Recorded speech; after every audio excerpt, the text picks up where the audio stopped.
Bismillahirrahmanirrahim. Assalamualaikum warahmatullahi wabarakatuh.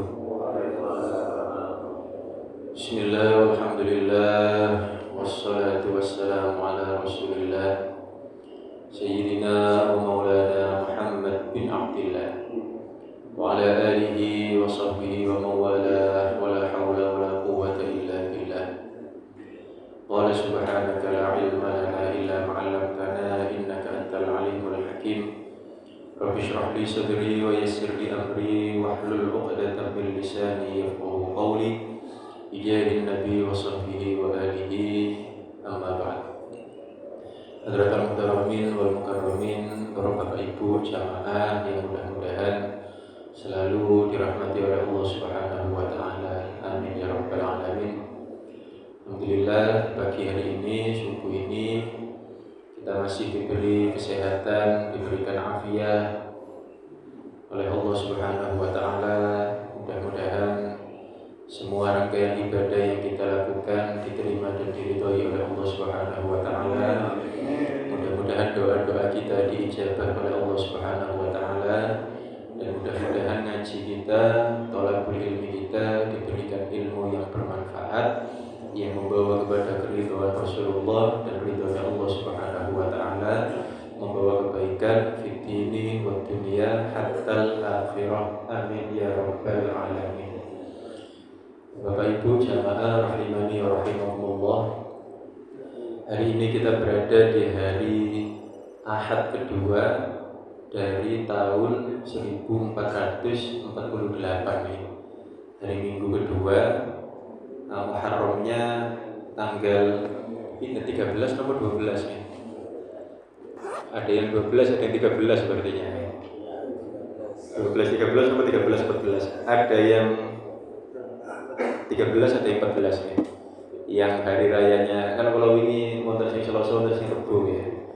Katanya di beberapa tempat mushola masjid hari Selasa menjelang maghrib baca doa akhir tahun, habis maghrib baca doa awal tahun, moro-moro bengi wonten pengumuman PBNU terus hilal belum terlihat.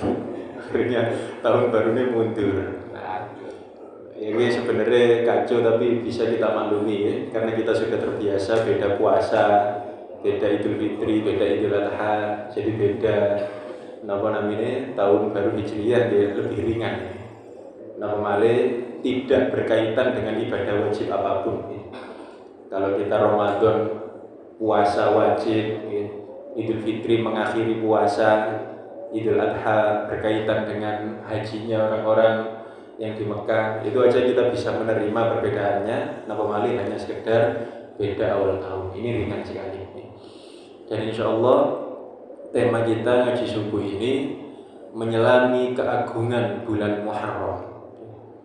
Menyelami keagungan bulan Muharram. Ada banyak peristiwa besar yang terjadi di bulan Muharram ini.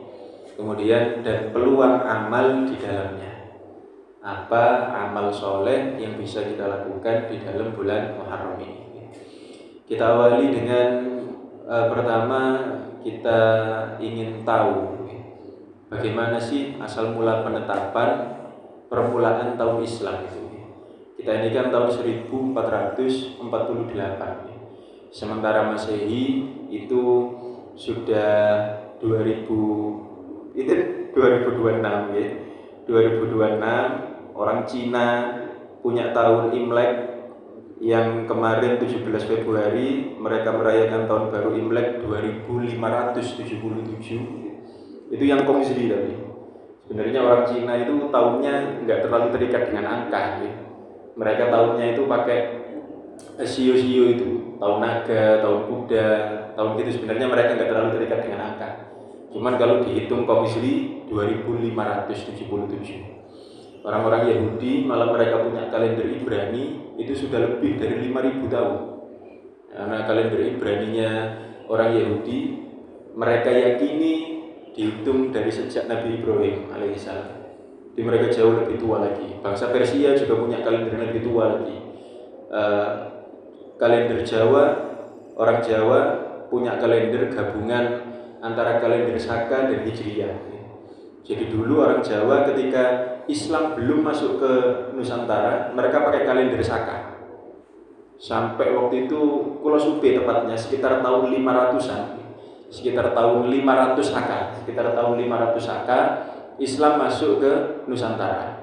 Kemudian saat itu Sultan Agung merubah kalender Saka, kalender Jawanya disamakan dengan kalender Hijriah.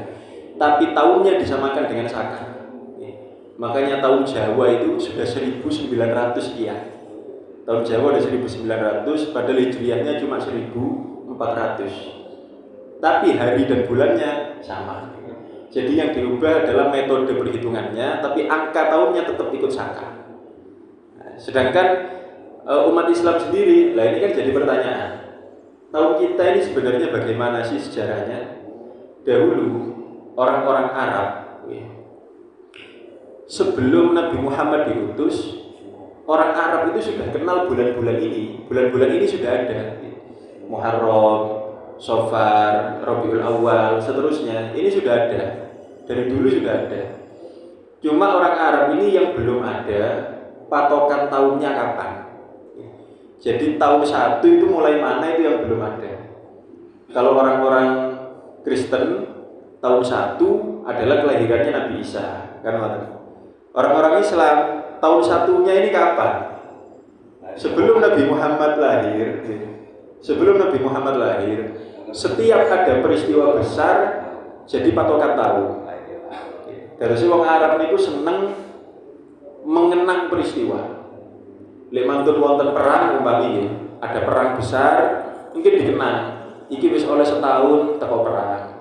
Oleh 2 tahun teko perang. Oleh 3 tahun teko perang, ngoten. Mungkin umpami wonten pernah ada Sailul Arim, ada banjir. Ini sudah 1 tahun dari banjir, 2 tahun dari banjir, 3 tahun ngoten. Mungkin kemudian ada tokoh panutannya meninggal, sehingga namanya Ka'ab bin Malik. Ketika Ka'ab meninggal diperingati, wis oleh setahun, wis oleh 2 tahun ngoten. Jadi terusnya tahunnya itu nggak pernah panjang. Pokoknya ada peristiwa besar jadi patokan tahun. Sampai kemudian ada satu peristiwa yang sangat terkenal, semua orang Islam tahu, ada peristiwa penyerangan pasukan dari Raja Abroha nyerang Ka'bah membawa pasukan gajah. Peristiwa itu kemudian dikenal sebagai tahun gajah, karena mereka memperingati ini sudah 1 tahun dari peristiwa gajah, 2 tahun dari peristiwa gajah. Akhirnya tahunnya dikenal tahun gajah. Tapi ini bukan tahun gajah sih kayak tahun wong Cina nih. Kan tahun Cina juga gitu, tahun naga, tahun kuda. Ini bukan tahun gajahnya orang Arab beda. Bila Nabi Muhammad itu lahirnya 50 hari setelah peristiwa penyerangan pasukan gajah. Jadi pasukan gajah itu nyerang ke Ka'bah, gagal total ceritanya. 50 hari kemudian Nabi Muhammad lahir. Mulai Nabi Muhammad itu disebut lahir di tahun gajah. Tahun berapa gajah? Ya tahun 1 gajah. Tahun 1 gajah. Sementara Masehinya sudah tahun 570 waktu itu. Sudah 570 Masehi lahirnya Nabi Muhammad. Jadi orang Arab setiap ada peristiwa dari patokan tahun. Mulai kemudian patokan tahun ten Mekah, ten Madinah, ten Taif, di kota-kota Arab ini tahunnya seje-seje. Ngomong bebek Mekah tahun piro ini? Tahun 50 umpama. Nang Madinah tahun piro? Tahun 70. Nang Taif sik tahun 3. Lho masih seje tahunnya. Lah karena patokannya beda-beda. Di masa Nabi Muhammad begitu, ketika Nabi Muhammad wafat, Sayyidina Abu Bakar juga begitu. Ketika Sayyidina Umar kemudian menjabat sebagai khalifah, terjadi suatu peristiwa yang membuat beliau sadar bahwa kita umat Islam belum punya kalender sendiri. Peristiwa itu nopo? Namanya khalifah, presiden ya. Biasa ngirim surat, tanda tangan dokumen dengan gubernur Syam namanya Abu Musa Al-Asy'ari. Pas surat-suratan, Abu Musa itu sambatan gubernurnya. Sambatannya nopo? Wahai Amirul Mukminin, ini surat jenengan ini cuma ada tanggal dan bulan, kalau tahunnya.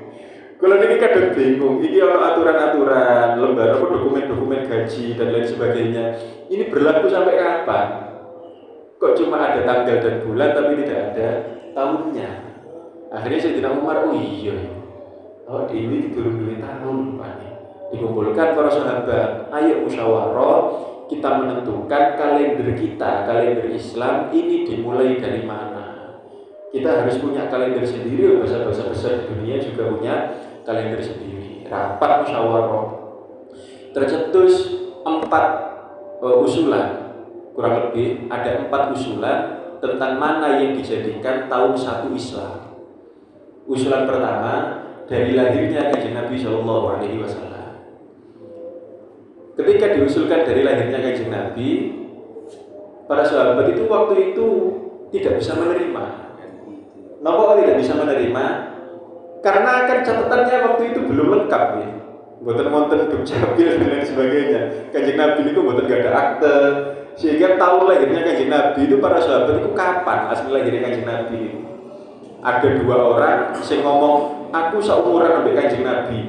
Sampai umur pinten? Aku umur 5, sampai ada 7. Lho jadi sak pantaran kok siji. Akhirnya wis aja iku lainnya. Diusulkan kalau gitu dari Nabi Muhammad jadi nabi. Dihitung dari Nabi Muhammad jadi nabi. Lu kapan itu? Sama, catatannya belum lengkap. Motor-motor usulan ketiga. Usulan ketiga kita semua pasti tahu waktunya. Kapan? Dari meninggalnya Nabi Muhammad SAW. Enggak diterima tentunya. Napa awak dewi itu tahun baru kepengin seneng. Kalau tahun baru patokannya kita adalah meninggalnya Kanjeng Nabi, saben tahun baru malah susah awak dewi. Malah sedih, gak sido bacaan, malah tahlilan. Setiap tahun baru karena memperingati bertepatan dengan wafatnya Kanjeng Nabi. Mulai usulan itu tidak diterima. Kemudian usulan yang keempat dari Sayyidina Ali bin Abi Thalib, kalau begitu kita hitung dari hijrahnya Nabi Muhammad SAW dari Mekah ke Madinah. Usulan ini diterima. Jadi dihitung dari tahun hijrahnya Nabi dari Mekah ke Madinah, mulai disebut tahun Hijriyah karena dihitung dari hijrah.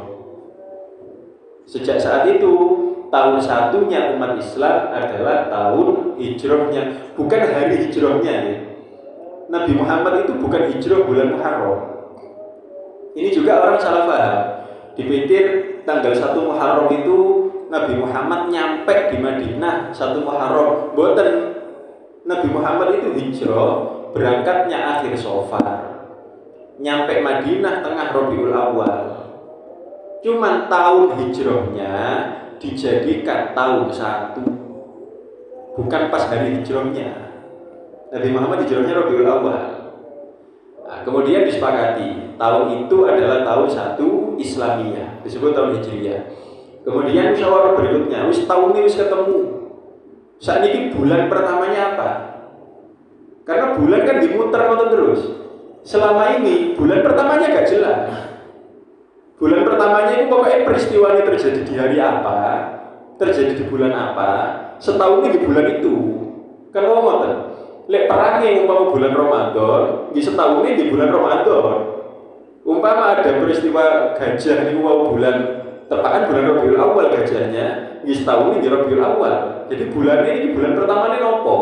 Di musyawarah ya. Akhirnya banyak usulan, muncul satu usulan yang diterima oleh semuanya. Kita jadikan bulan pertama Islam bulan Muharram. Nopo alasannya? Karena Dzulhijjah orang-orang pada datang ke Mekah dan Madinah kumpul gawe haji. Nanti orang-orang haji ini rapatnya di sini ngoten. Orang-orang haji kita kasih tahu. Sekarang umat Islam punya kalender sendiri dihitung dari hijrah. Nanti sampean pulang sampaikan ke negeri-negeri sampean. Terus ngomong haji ini terus utusan. Sampaikan ke negeri kalian, kasih tahu besok kalau hilal terlihat kita merayakan tahun baru Islamiyah. Makanya orang-orang haji ini pulang, ketika pulang cerita, ayo besok kalau lihat hilal kita rayakan tahun baru Islam. Akhirnya terlihat hilal, dirayakanlah tahun baru Islam yang pertama, tapi waktu itu pun langsung tahun 16. Karena peristiwa ini tadi rapati ini di akhir tahun 15. Nah, jadi langsung perayaan tahun baru Islam tahun 16 Hijriyah. Terus asal usulnya ngoten nggih. Kenapa kok dari hijrahnya Kanjeng Nabi Dan kenapa bulan pertamanya Muharram itu? Alasannya itu tadi.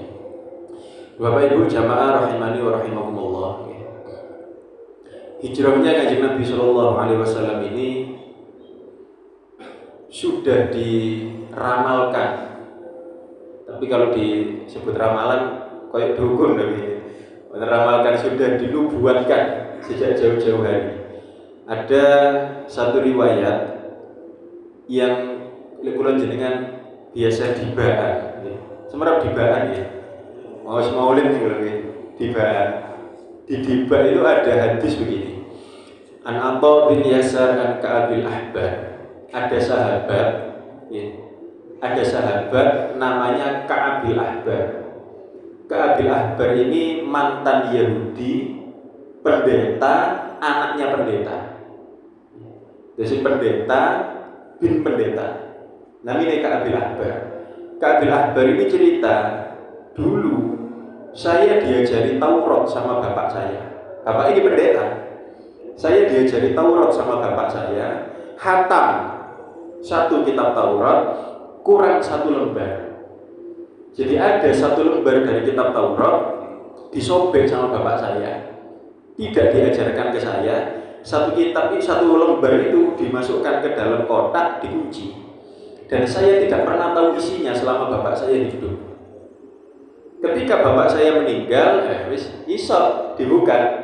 Kali Ka'abil Ahbar dibuka, penasaran apa isinya satu lembar yang disembunyikan oleh bapak saya. Dan waktu itu tentunya kitab suci boten-boten percetakan seperti saat ini.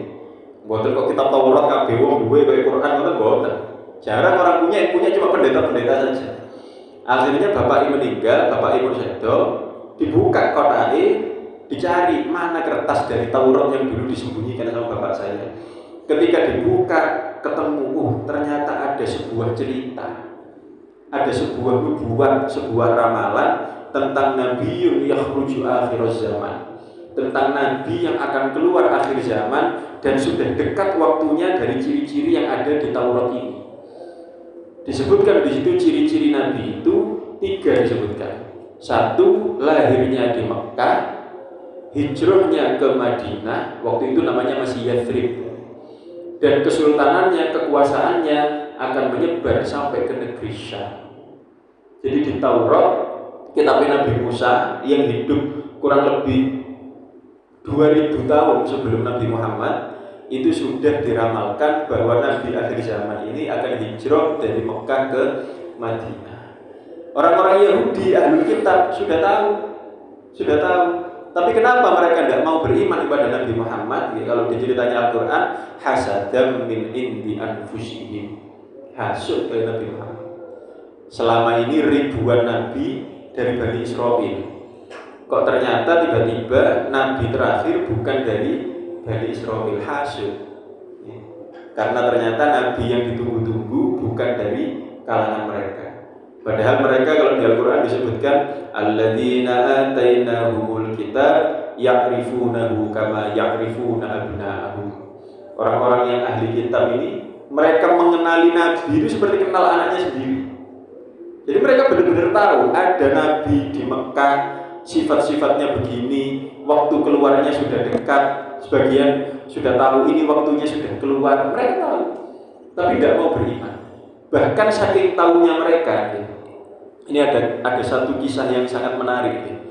Kalau termasuk kagum betul dengan cerita ini, dan kalau penasaran betul dengan detail dari cerita ini.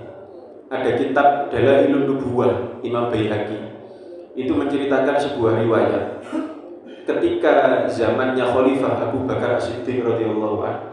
Abu Bakar ini ngirim utusan namanya Hisham bin As, dikirim ke Heraklius, Raja Romawi. Hisham bin Amr ini kemudian ketika bertemu dengan Raja Romawi, dia bilang, saya adalah utusan dari Khalifah Nabi terakhir.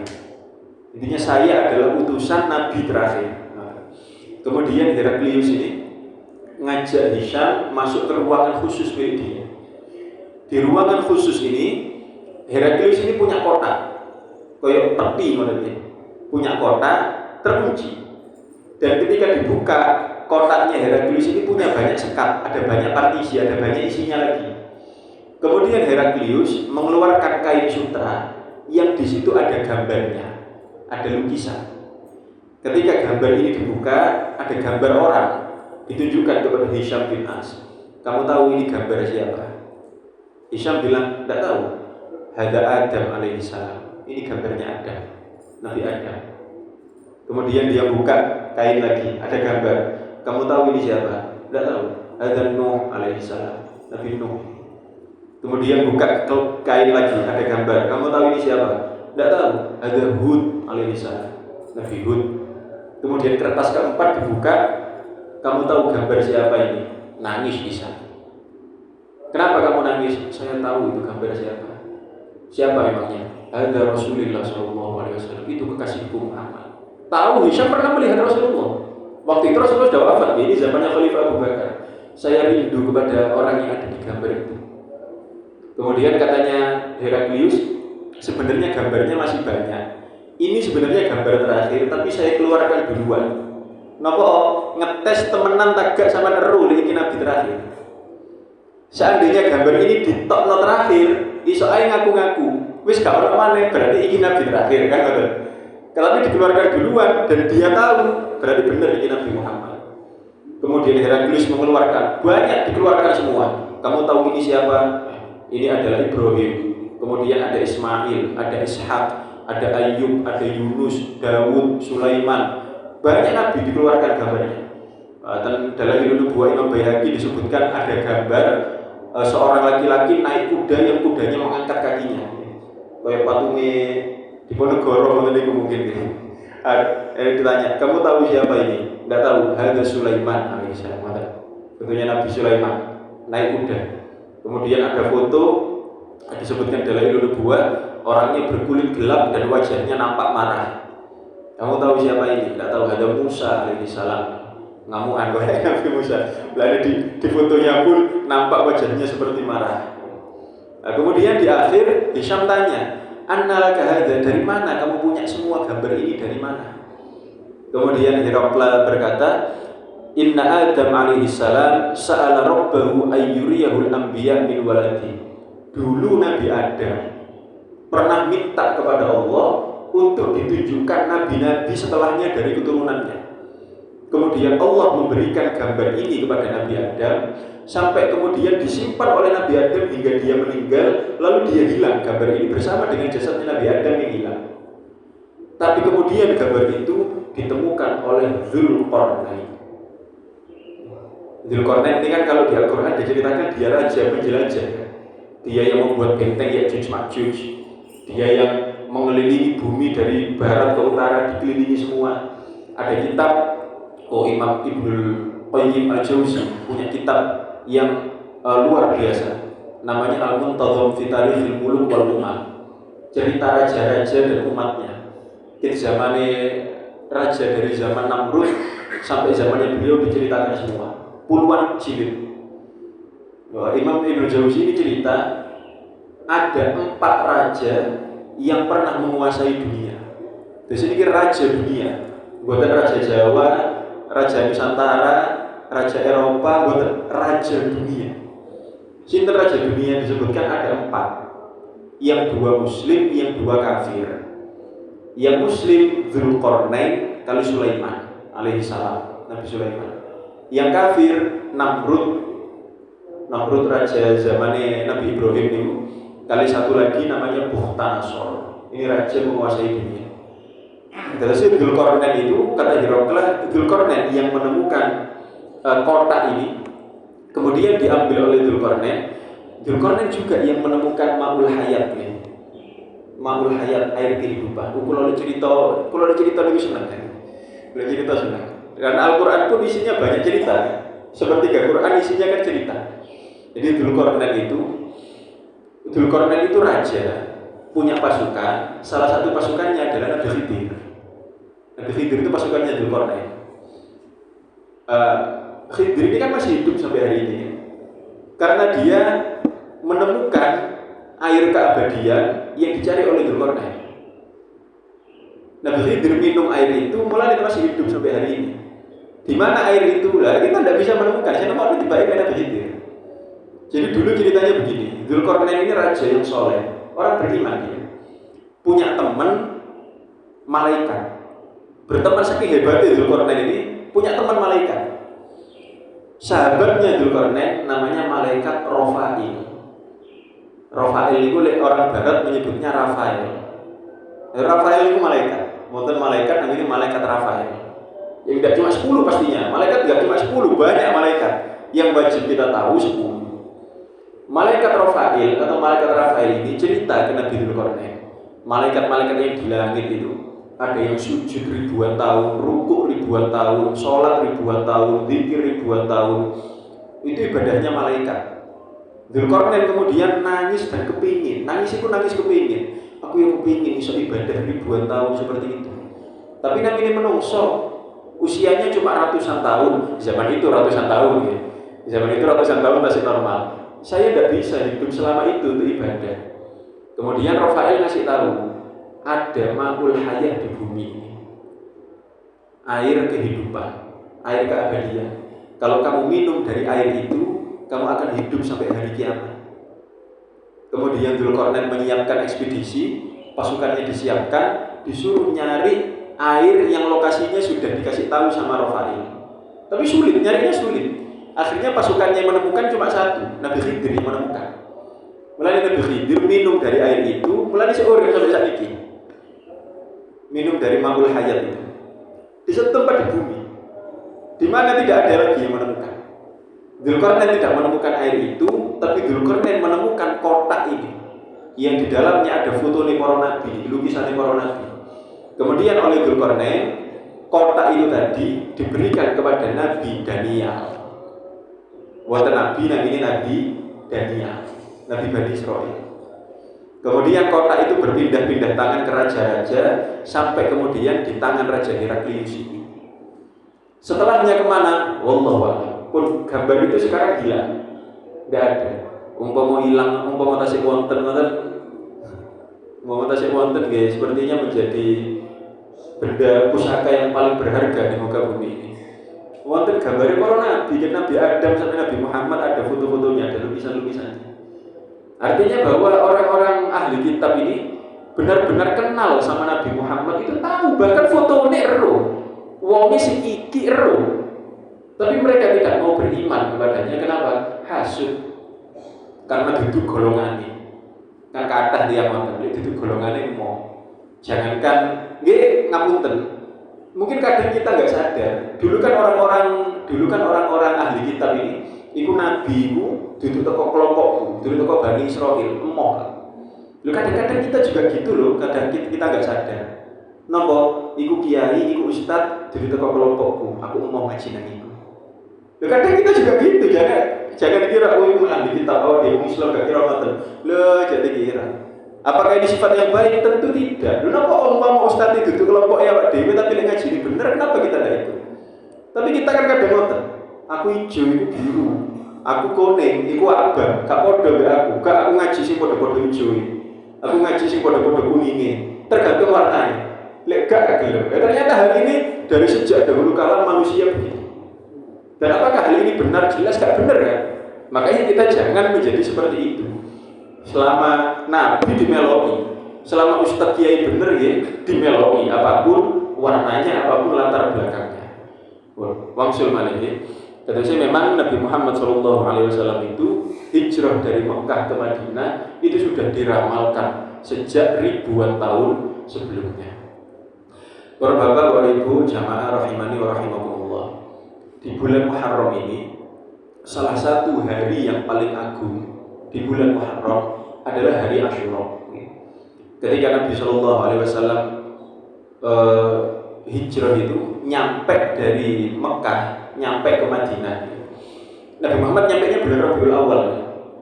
Kan ceritanya Asyura itu ngoten ya.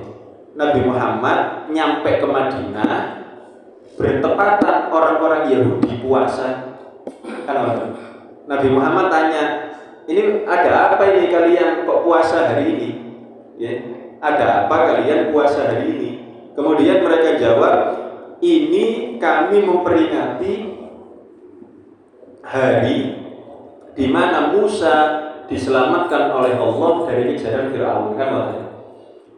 Kemudian Nabi bilang, nahnu ahaqqu bi Musa minkum. Oh, berarti aku lebih berhak mengikuti Musa daripada kalian. Ahaqqu, lebih berhak. Hak niku artinya apa sih? Hak niku artinya lah benar. Hak niku benar, lawan katanya hak itu adalah batil. Nabi bilang, anak ahaqqu, saya lebih berhak mengikuti Musa. Napa kan itu gitu? Asyura itu kan Muharram gitu. Lah ketua awal kan perlu jelaskan. Nabi Muhammad itu nyampe Madinah itu Rabiul Awal. Kok iso Rabiul Awal? Wong-wong Yahudi poso Asyura. Apa yang terjadi? Ternyata orang Yahudi salah dino. Salah dino ini namanya tentu. Umat manusia ini kan mengenal ada 3 sistem kalender, yaitu kalender lunar, solar, dan lunisolar. Lunisolar. Lunar itu kalender Hijriah yang hitungannya pakai perputaran bulan mengelilingi bumi. Okay? Makanya setiap tanggal 1 lihat hilal. Jumlah harinya 1 bulan 29 30. Ada lagi kalender sistem solar, sistem matahari, sistem bumi mengelilingi matahari. Seperti kalender Hijriah. Kalau lunar Hijriah 1 tahun 355 hari, kalau solar 1 tahun 365 hari, selisih 10 hari. Makanya setiap tahun kalender Hijriah maju 10 hari. Setiap tahun maju 10 hari. Nah, itu bumi mengelilingi matahari 365 hari. Pembagian bulannya bagaimana? Digawe dhewe kali menungso asline. Jadi 1 bulan Januari 31 gitu.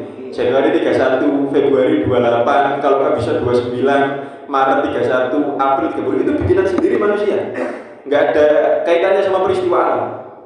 Ada lagi lunisolar, gabungan antara bulan dan matahari sendiri kalau betul paham. Walhasil, orang Yahudi itu kalendernya mereka adalah kalender seperti Masehi, pakai hitungan matahari. Makanya waktu Asyura-nya mereka bertepatan dengan Rabiul Awalnya orang Arab. Mulai Nabi Muhammad hijrah bulan Rabiul Awal, kok iso orang Yahudi poso Asyura?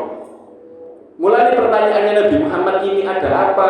Kemudian mereka bilang ini adalah hari peringatan keselamatan Nabi Musa. Nabi Muhammad itu bukan tidak tahu Nabi Musa itu diselamatkan oleh Gusti Allah. Karena diceritanya itu koyok-koyok Nabi Muhammad lagi ero dikandani wong Yahudi bahwa Allah menyelamatkan Nabi Musa ini. Boten, Nabi Muhammad bukan tanya itu. Nabi Muhammad itu heran, iki Rabiul Awal, aku kok poso Asyura ini ya apa? Mulai dijawab Nabi Muhammad, anak aku sing luwih bener. Memperingati Asyura itu gak gawe kalender matahari, tapi gawe kalender bulan. Mulai Nabi Muhammad kemudian bilang pada para sahabat-sahabat, ulang ngarep tahun ngarep Muharram, ayo kabeh awak dhewe poso Asyura. Wong-wong Yahudi ae sing keliru iku memperingati, awak dhewe sing lebih bener mestinya lebih tepat untuk memperingati hari Asyura. Ada apa di hari Asyura itu? Momen peringatan Nabi Musa diselamatkan dari kejaran Fir'aun. Ceritanya ngeten. Tafsir Al-Qur'an ini. Tafsir Imam Ar-Razi kitab Mafatihul Ghaib.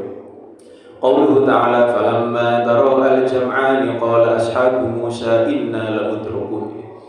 Waktu itu Nabi Musa alaihi salam, Nabi Musa bersama umatnya Bani Israil, jumlahnya sekitar 100.000 sama 600.000 orang. Nabi Musa dengan Bani Israil 600.000 orang lari dikejar Fir'aun. Ketika lari nyampe di ujung laut, Nabi Musa diomongi kali umatnya, inna lamudrakun, wah kok dewi mesti kena. Napa di depan laut, di belakang Fir'aun, maju nggih, kejebur laut mati, diam di tempat, ketangkep kali Fir'aun, lebih menakutkan lagi, disiksa sampai mati. Jadi mereka bilang inna lamudrakun, awak dewi mesti kena nih, ketangkep ini. Jawaban Nabi Musa, qala kalla, nah, tidak akan ketangkep. Napa inna ma'iya rabbi sayahdin. Asy-Syu'ara 6162. Inna ma'iya rabbi, karena Allah bersamaku. Sayahdin, dia pasti memberi petunjuk. Lah niki sing diomong kali Nabi Musa niki sami kali sing diomong Nabi Muhammad sallallahu alaihi wasallam ketika hijrah. Kanjeng Nabi ketika hijrah ditemani oleh Abu Bakar sembunyi di Gua Tsur. Kan ngoten. Kemudian hampir ketangkep kan? Hampir kena sama orang-orang Quraisy. Abu Bakar udah ketakutan. Ya Rasulullah, ketangkep kita ini. Nabi bilang apa? La tahzan, innallaha ma'ana. Jangan takut, ada Allah bersama kita. Nabi Muhammad bilang gitu. Ternyata sebelumnya Nabi Musa juga sama. Inna ma'iya rabbi. Allah bersamaku. Saya yakin Allah pasti ngasih petunjuk. Kemudian ada muridnya Nabi Musa dari Bani Israil ini. Nama ini Nabi Yusha. Orang Arab menyebutnya Yusha. Orang Barat menyebutnya Yoshua. Yoshua itu Joshua. Makanya banyak nama orang-orang Barat yang sebenarnya itu nama-nama nabi, nama-nama malaikat. Ruben itu nabi. Masih Nabi Yusuf. Wonten Lewi, wonten banyak. Termasuk Rafael ini, Rafael ini malaikat. Joshua itu nabi. Wonten Nabi Daniel. Banyak nama-nama nabi sebenarnya. Mulane kula jenengan kula niku napa namine? Samuel kan nabi ya, Samuel. Oh nggih. Samuel itu beda lagi dengan Ismail. Ada Nabi Ismail, ada Nabi Samuel. Wonten malih Nabi Syamun. Syamun itu orang Arab menyebutnya Syamun, orang Barat menyebutnya Samson. Samson ini kan nabi ya. Yang ceritanya Lailatul Qadar itu kan Nabi Samson ya. Nabi Syamun. Mulane napa namanya? Ada kitab Manahijul Imdad. Manahijul Imdad itu syarahnya Irsyadul Ibad. Syekh Ihsan Jabes Kediri. Itu beliau di situ menyebutkan sebagian ulama berpendapat jumlah nabi itu ada 1 juta lebih. 1.200.000. Jadi kalau kita tahu Nabi 25 berapa persen dari 1.200.000? Nah, Nabi ini banyak. Kalau biasanya ngeten, kalau cerita nabi-nabi yang banyak ini, biasanya tepat undangan walimah akikoh. Anak-anak ada orang punya anak. Bayi punya anak walimatu tasmiyah, ngasih nama sama akikoh. Sebenarnya nama yang paling bagus itu adalah namanya para nabi. Cuman kita berpikir gak keren, pilihannya terbatas cuma 25. Loh kata siapa pilihannya cuma 25? Ribuan pilihan nama nabi. Kalau kita mau nama-nama nabi yang keren banyak juga. Cuma kita gak cocok mulai banyak orang kayak jeneng anaknya. Apa sih jeneng pokok krungu api tapi gak ono artine. Padahal Kanjeng Nabi itu bilang nama yang paling baik, berilah anak kalian dengan nama-nama yang baik. Nama yang baik itu adalah nama yang punya arti baik. Bahasa apa sembarang, bahasanya sembarang. Bahasa Arab boleh, bahasa Jawa boleh, bahasa Inggris, bahasa Cina oleh, pokoknya artinya api. Tapi saat ini banyak anak sing namanya terdengarnya bagus. Kayak keren jenenge, tapi artinya nopo gak ono artine, mek jeneng ngono to. Gak ono artine. Lah mulane ayo termasuk nama-nama nabi ini adalah nama-nama yang paling bagus. Cuman kita kurang referensi saja. Padahal banyak sekali pilihannya. Saking kurang referensi. Pun maksud malih, ini waktu hampir mepet kurang. Nabi ada umatnya murid Nabi Musa, namanya Nabi Yoshua. Yosua ini tanya ke Nabi Musa, Nabi Musa, kemana kita ini? Nabi Musa bilang, ila amami, ke depan. Nang laut, jadi Yosua, nang laut, iya, ke depan. Saya disuruh ke depan sama Allah. Kemudian Yosua naik kudanya, mencolok nang laut, ternyata apa? Kudanya Yosua jalan di atas laut. Kembali Yosua, setelah jalan jauh kembali. Nabi Musa ini benar ke depan ya? Iya, dibalik ini. 3 kali. Yusha membawa kudanya jalan di atas laut. Kemudian Yusha bilang ke Bani Israil, ayo Bani Israil kita maju. Saya sudah buktikan, ngikuti Nabi Musa isok melakukan dukure Bani.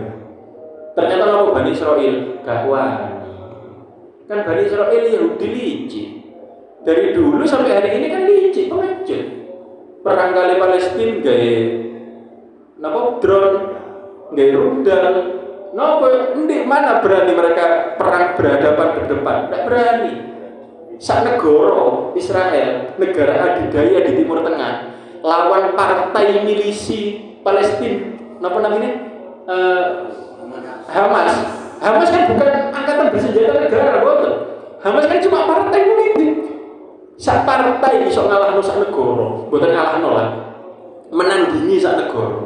Ngalahno partai sitok niku dereng dibantu Hizbullah, dereng dibantu militan-militan litune, milisi-milisi litune. Mek musuh sak partai dari Palestina gak ngatasi Israel.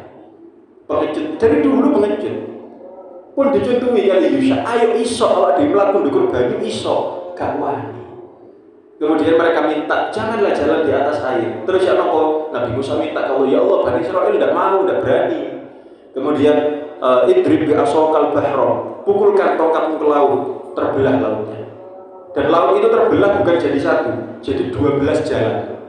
Napa apa 12? Disesuaikan dengan jumlah suku Bani Israel. Bani Israel itu 12 suku. Jadi dibuat 12 jalan ya, fakana kullu firqin qattaudil azim, ceritanya di Al-Qur'an. Jalan, kemudian laut yang membelah tadi syuting di gunung. Loh kan itu laut dari permukaan ke bawah dengan dari permukaan ke gunung kan sama jaraknya. Mulai jumper kan laut ini. Jadi ketika lautnya membelah seperti gunung. Jalan, lautan gunung, jalan lagi sampai 12 jalan. Sudah terbelah lautnya, Nabi Musa, ayo kita maju. Tidak berani Nabi Musa. Napa ketoke kok lumpur kabeh. Awak dhewe dilem. Lho, wau banyu gak wani. Saiki banyune wis nyingkir sik gak wani pola ketoke lumpur. Akhirnya Nabi Musa nyuwun wali Nabi Allah, ya Allah, tolong dikeringkan itu Bani Israil, garing. Setelah garing, baru berani mereka jalan di dalamnya, lari di dalamnya. Tengah-tengah di dalamnya, sambatan malih. Sambatan apa? Nabi Musa, dulur-dulur semen kono itu gak apa-apa. Kan gak ketok, ketutupan laut yang seperti gunung tadi. Ojo-ojo kelem sing pinggir kono itu. Nabi Musa minta malih, ya Allah, tolong dibuat kita bisa melihat satu sama lain, terawang. Lautnya kemudian ditembus pandang bisa lihat sana sini. Oh, masya Allah, pokoknya ngengkele Bani Israil. Padahal sudah bisa jalan di atas air, iso gak usah repot-repot belah laut itu iso asli. Tapi mereka minta dibelahkan. Ketika sudah dibelah, si jalur digaringno. Wis garing, si jalur iso delok kanca-kancane. Mulai Nabi Musa termasuk Nabi Ulul Azmi, Nabi yang punya tingkat kesabaran lebih dari nabi-nabi lainnya. Sing biyen ngamukan durung dadi nabi. Ketika pun dari Nabi dari Bani Israil luar biasa sabar Nabi Musa. Sampai kados ngoten itu dituruti ya Bani Israil. Lah, semua peristiwa ini tadi ketika dikejar kali Fir'aun kan, kemudian Bani Israil Nabi Musa keluar di ujung satunya, Fir'aun tasik di tengah-tengah laut. Nah itulah Allah kemudian mengembalikan laut ini. Wow, bayangkan kayak keluguran gunung, wong air tapi setinggi gunung, dia lebih daripada tsunami. Dia langsung biar mati ya Fir'aun semuanya, mati semuanya, hancur. Dan semua peristiwa ini terjadinya fi yaumi Asyura, di hari Asyura. Peristiwa inilah yang diperingati oleh orang-orang Yahudi, dan kemudian Nabi Muhammad mengatakan, ya saya lebih berhak untuk mengikuti Nabi Musa alaihissalam. Nabi Musa poso, dan Nabi Muhammad poso, dan Nabi Muhammad memberi kabar gembira. Siapa, hadisnya sahih ya, siapa yang berpuasa di hari Asyura itu wis lewat ya. Wonten sing wingi Kamis, wonten sing Jumat. Ya, sing poso Kamis, sing poso Jumat, niate poso Asyura, mudah-mudahan semuanya diterima sama Allah. Kalau diterima, napa janjine Kanjeng Nabi? Ahtasibu, apa? Harapan saya kepada Allah, jaga Kanjeng Nabi, yukaffirus sanatal madiyah. Dosa-dosanya 1 tahun yang lalu diampuni oleh Allah Subhanahu wa taala. Wonten umpami lho nggih, husnul kula kabeh wis mari poso Asyura niki. Umpami wonten sing aku iki gak poso, gak ero. Gak ero lek ana poso kowe ngono tanggal 10 gak ero. Nggih, mboten napa-napa. Dawuh Kanjeng Nabi malih, niki peluang amal di dalamnya ini. Niku mau menyelami keagungan bulan Muharram, tasik kathah. Masih banyak lagi cerita keagungan bulan Muharram. Salah satu yang paling utama gini Bu, karena hadisnya berbicara seputar itu. Nabi SAW menyebut begini, afdhalus siyam ba'da Ramadan Syahrullah alladzi tad'unahu al-Muharram. Puasa sunnah yang paling afdal setelah setelah Ramadan adalah puasa di bulan Allah yang disebut dengan Muharram. Ini kalau jenengan poso sunnah sing seneng poso sing paling sae, poso sunnah di bulan ini. Hadis yang diriwayatkan oleh Imam Ghazali, "Shaumu yaumin min syahril haram afdal min salasina min ghairihi." Puasa satu hari di bulan haram, termasuk Muharramnya tadi, pahalanya lebih daripada puasa satu bulan di bulan lainnya. Pada bulan depan Sofar, kalau jenengan puasa saulan, ambil benjing, ambil puasa satu, ganjaran itu akeh. Dan kita ini kan mesti kepingin ngoten. Ya nopo umpami urusan dunia ya. Ya opo bondoe pancet, badine luwih akeh. Modalnya tetep tapi badine double. Ya nopo carane niku digoleki. Lah iki kula jenengan ditawari kali Kanjeng Nabi. Iki modalnya pancet, poso situ. Ganjarane mboten double, mboten triple. Napa 30 kali lipat, lebih dari 30 kali lipat. Nek kula jenengan kersa poso, monggo dilakoni poso. Aku gak kuat poso, ngaku Ramadane gak poso. Nggih litune mboten apa-apa. Napa salat duhae, napa salat tahajude, fala tadlimu fihinna anfusakum. Lha napa namine Imam Tabari dan tafsir Imam Tabari niku gak ada tafsir Tabari napa namine supi kula. Al-Jami' Ahkamil Quran atau napa nih. Imam Tabari itu menyebut di bulan haram, empat-empatnya nih, bukan haram awal. Empat-empatnya beramal soleh dilipat gandakan pahalanya, melakukan maksiat juga dilipat gandakan dosanya. Mungkin kula jenengan termasuk sing saged nglampahi ibadah di bulan haram. Mungkin diberikan taufik wal hidayah. Amin ya rabbal alamin. Monggo barangkali wonten sing badhe ditangletaken monggo. Terus wonten wekdal sekti. Pertanyaane dawa mboten napa-napa. Monggo barangkali wonten sing badhe ditangletaken.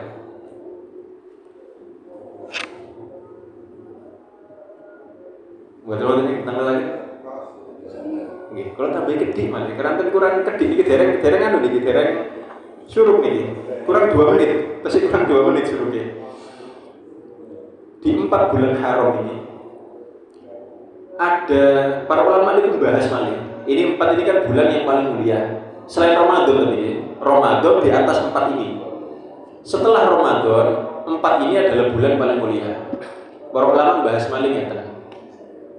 Dari 4 ini yang mulia ini, mana yang paling mulia dari yang mulia ini? Yang paling afdol dari 4 ini mana? Kebanyakan menyebut yang paling afdol Muharram ini. Muharram ini yang paling afdol. Napa? Karena di hadis yang sahih Nabi menyebutnya Syahrullah. Syahrullah alladzi tad'unahu al-Muharram, bulannya Allah. Kabeh dihubungkan kali Allah mesti mulia. Rumah Pak ini, rumah Bu ini nggih omah ngoten to. Tapi kalau rumahnya Allah, mulia rumahnya Allah. Masjid rumahnya Allah, Ka'bah rumahnya Allah, suci mulia. Utusan apa oleh utusan JNT gitu kan kirim paket. Utusan sinten? Utusannya Allah. Oh, para nabi, para rasul, utusannya Allah. Bahkan binatang, hewan, kalau dihubungkan kali Gusti Allah mulia. Oh, pokok sampai kewan-kewan barang ini. Dan Al-Quran ada cerita naqatullah, ontanya Allah. Surat Asy-Syams. Faqala lahum Rasulullahi naqatallahi wa suqyaha fakadzabuhu fa'aqaruha fadamdam 'alaihim rabbuhum bidzambihim fasawwaha. Jadi dulu ada Rasulullah utusan Allah namanya Nabi Soleh. Kaumnya namanya kaum Tsamud. Singkat cerita, Nabi Soleh kan mujizatnya onta. Onta ini lahir dari batu, ontanya lahir dari batu. Susunya diminum oleh umatnya Nabi Soleh. Tapi ada aturan dari Nabi Soleh saking Gusti Allah. Ada satu sumber air di kaum Tsamud, minumnya gantian. 1 hari buat onta, 1 hari buat orang-orang. Bayangkan betapa jengkelnya umat Nabi Soleh ini, kaum Samud ini, ngombe ini ijo-ijoran apa? Giliran kali unta. 1 hari unta ini dewean minum sepuas-puasnya di situ. Tidak ada 1 orang pun yang boleh mendekati sungai itu. Sungai sumur. Besok gantian, orang-orang silahkan ngambil air, nabung 2 hari karena besoknya lagi gak ngambil. Jengkel nang unta itu. Napa dipateni unta iki? Ontanya Allah ini, fakadzabuhu fa'aqaruha. Utusan Allah Nabi Soleh didustakan, ontanya Allah dibelek. Fadamdama alaihim rabbuhum bidzambihim. Allah pun murka kepada mereka sebab dosa mereka. Fasawwaha, diratakan dengan tanah kaum Samud. Ya napa diratakan dengan tanah? Allah memerintahkan 1 malaikat ya. Tapi ngomong seorang malaikat, malaikat kan bukan orang. Allah memerintahkan 1 malaikat memasukkan tangannya ke negeri kaum Samud. Gawa mumbul, nyampe angkasa, diwalik, lugur, jelek, lar, hilang, rata dengan tanah. Kaum Samud hilang dari peradaban gara-gara mereka mendustakan utusan Allah dan membunuh ontanya Allah. Pokoknya kabeh yang disadarkan kepada Allah mulia. Termasuk bulan Muharram, di hadis yang sahih Nabi menyebutnya sebagai syahrullah alladzi tad'unahu al-muharram, bulan Allah. Ini hati-hati kalau jenengan badhe maksiat nggih boten bulan Muharram to, kapanpun maksiat tidak oleh. Kok ae ngenteni mari Muharram maksiat iki. Cuman lebih ditekankan di bulan Ramadan, di bulan Muharram, di bulan-bulan yang mulia ini ditekankan untuk kita menghindari maksiat, menambah ibadah, mudah-mudahan mendapatkan kemuliaan dari Allah Subhanahu wa taala. Amin ya rabbal alamin. Sampun nggih?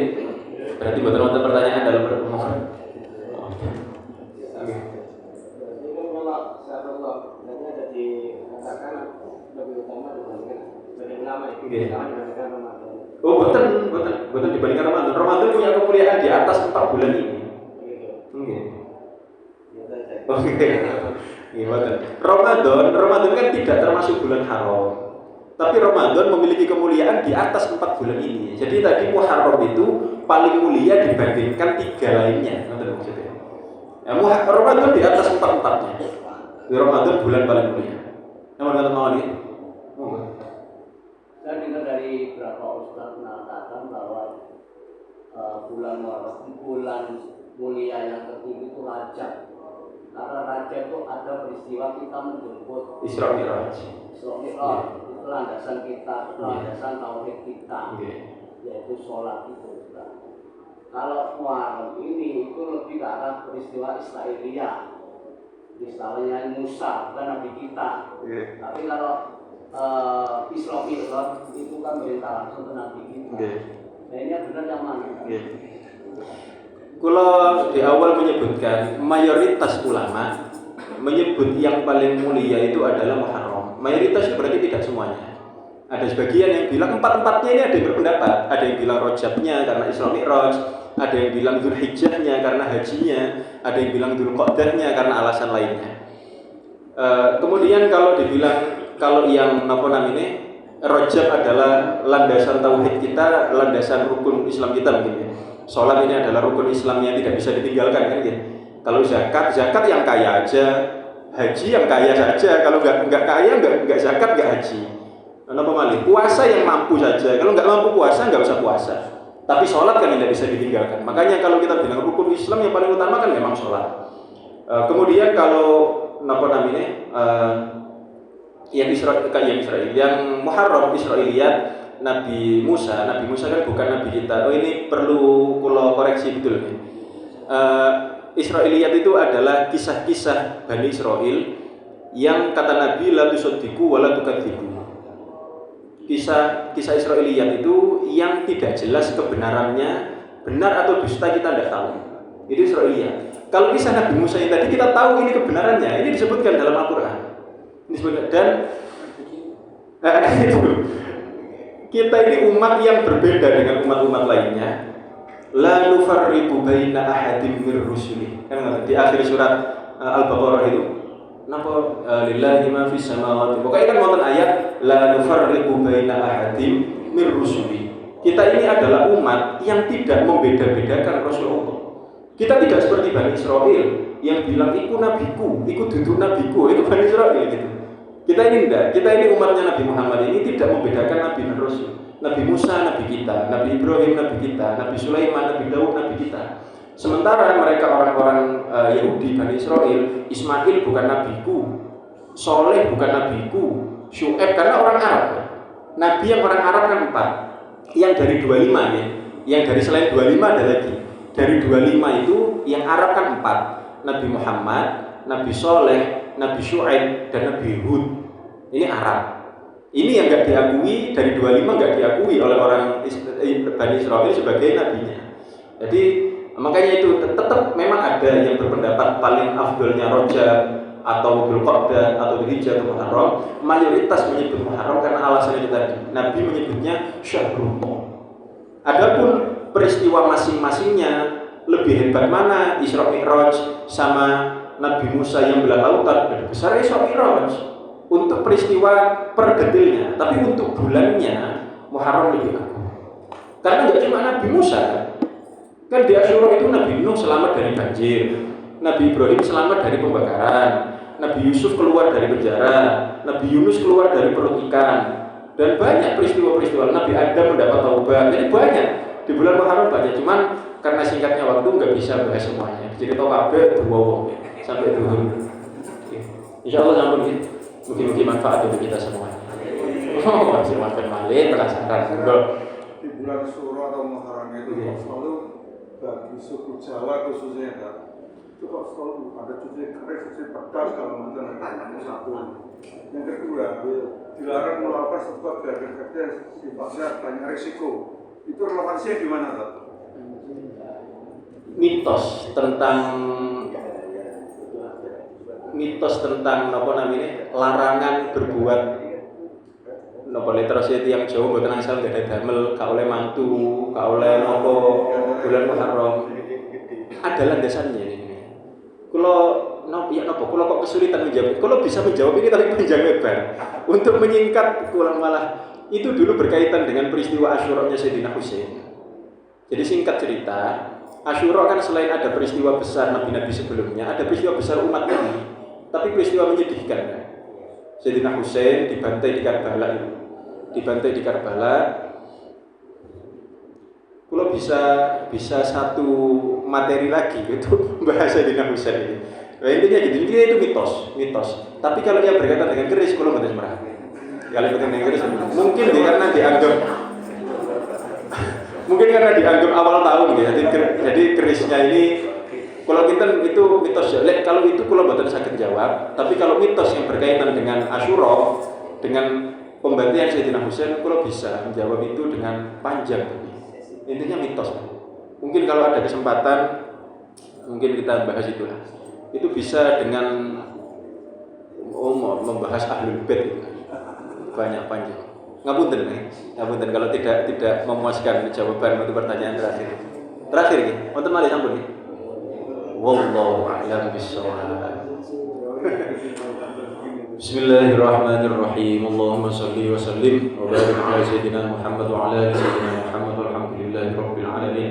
Allahumma arzuqna fahman nabiyyin wa hifdzal mursalin wa ilhamal malaikatil muqarrabin. Allahumma aghnina bil ilmi وزينا بالعلم وأكرمنا بالتقوى وجبلنا بالعافية يا أرحم الراحمين ربنا آتنا في الدنيا حسنة وفي الآخرة حسنة وقنا عذاب النار صلى الله على سيدنا محمد وعلى آله وصحبه وبارك وسلم والحمد لله رب العالمين سبحانك اللهم وبحمدك أشهد أن لا إله إلا أنت أستغفرك وأتوب إليك والله الموفق إلى أقوم الطريق والعفو منكم ثم السلام عليكم ورحمة الله وبركاته.